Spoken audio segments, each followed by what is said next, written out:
Идеи, ideas, интереси, интерес, бизнес. Започваме тематичните разговори за идеите, интересите и бизнеса, причупени през балканската политика. За българското електронно издание Трибуна, администрирано в македонската столица Скопие, и предизвикателствата да се прави подобен бизнес, ще разговаряме с дългогодишния журналист в радиотелевизия Скопие Владимир Перев. Здравейте, господин Перев. Здравейте, Радио Благоевград. Здравейте, Бойка. На мен най-напред ми се ще да направя една кратка биографична справка за вас, защото ние последните 2-3 години много добре си партнираме с вас и нашите слушатели, но не всеки е наясно кой е Владо Перев, освен че открито се обявявате за македонски българин и че сте работил в Македонската национална телевизия в периода 68 до 2004. Да не забравяме и родът, от който произлизате, най-вече баща ви Харалампи Перев, български офицер, служил в българската армия и през двете световни войни, като за кратко избрани от прилепчани за кмет на Прилеп, а пък вие следвате право в Белград, Загреб и в Скопския университет. В Македонската национална телевизия, както вече казах, работите до 2004, но сте уволнен заради пробългарските си прояви.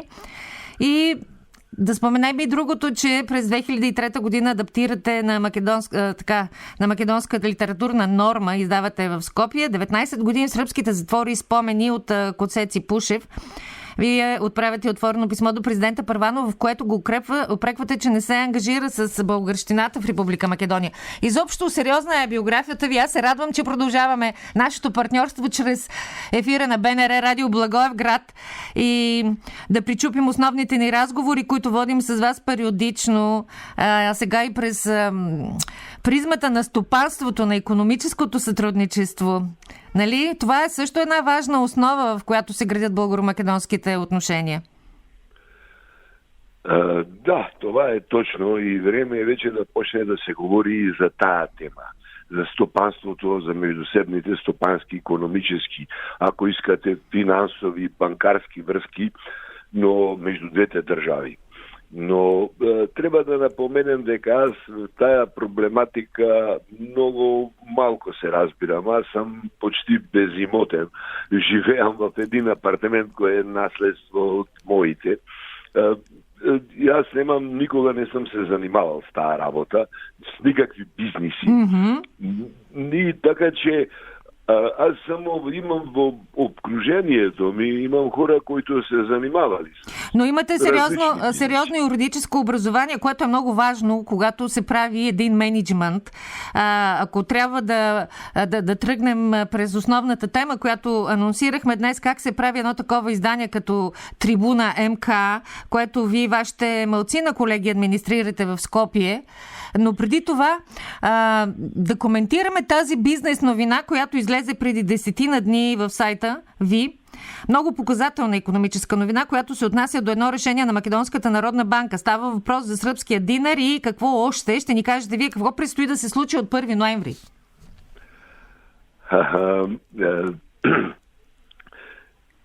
Желанието на сайта беше на редакционния колеги да се обяви това за слагането на сръбския динар на валутния систем на Македонската народна банка како една информация упатена до българския свет, да така кажем, до българите в Македония и българите в България.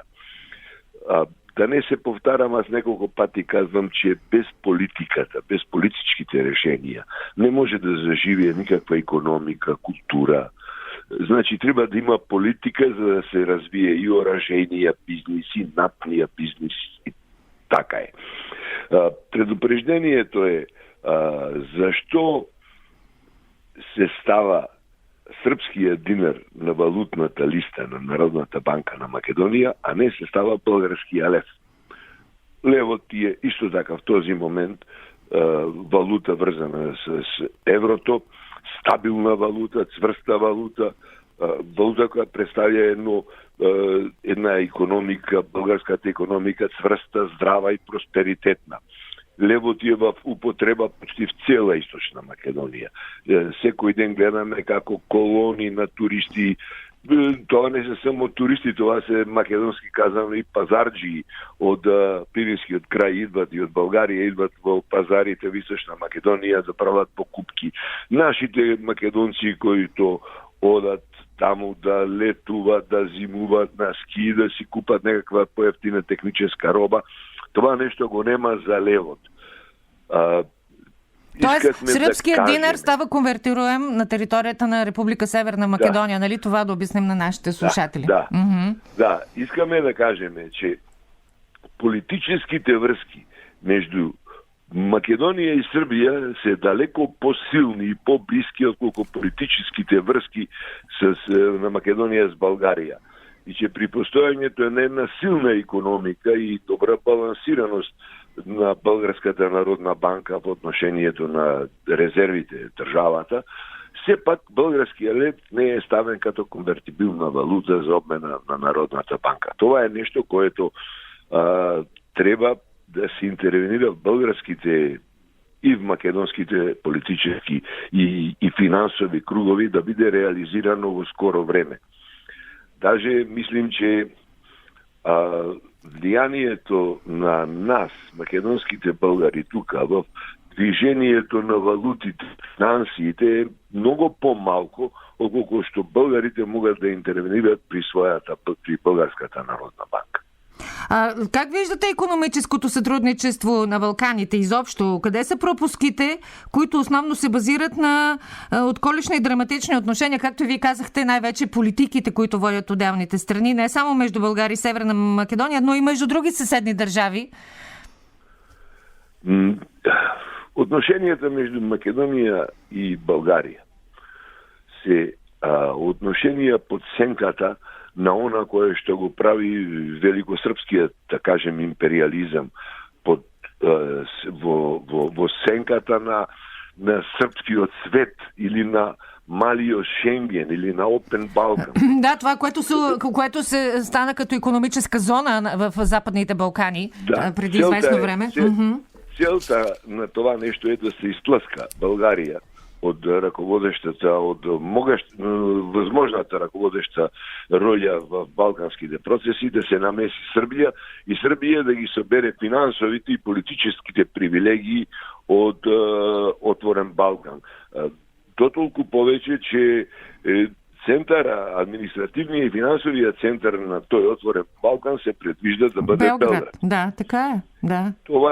Това е нещо, знаете, кога еднъж говорехме там по тия миналите времена с Домарот да Памане, когато беше Любчо Георгиевски, и кога говорихме с представителите на руската общност и посолството в Македония, аз поставих един много прост въпрос.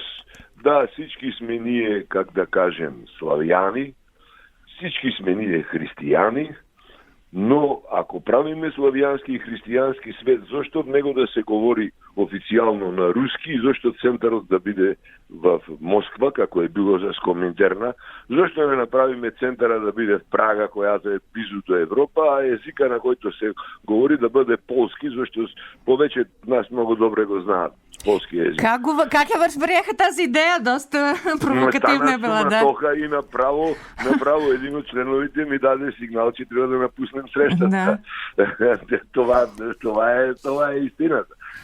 Беше прието много лошо. Много лошо от македонците. Това е проблема.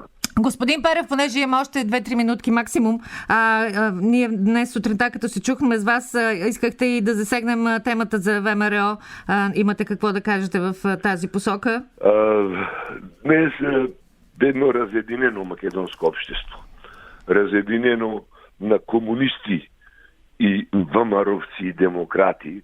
Чества вчера и денес денот на ВМРО, последен продължителен викенд, където се появяват опречни виждания за това дали партията ВМРО, която слави денът, е ретроградна партия или се труди да съчува македонският национален идентитет. Но едно трябва да кажем.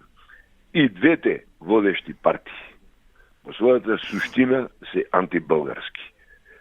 Посебно, специално, ВМРО ДПМН е партия, която е заснована на българските и културолошки и револуционерни преди се традиции, која е реплика на борбите на Левски, Бенковски и другите, и тая е најретроградната и најантибългарската партија. Да, правите сравнение с това, което е било през началото на 20 век и това, което се случва в началото на 21 век вече в района на Вардар.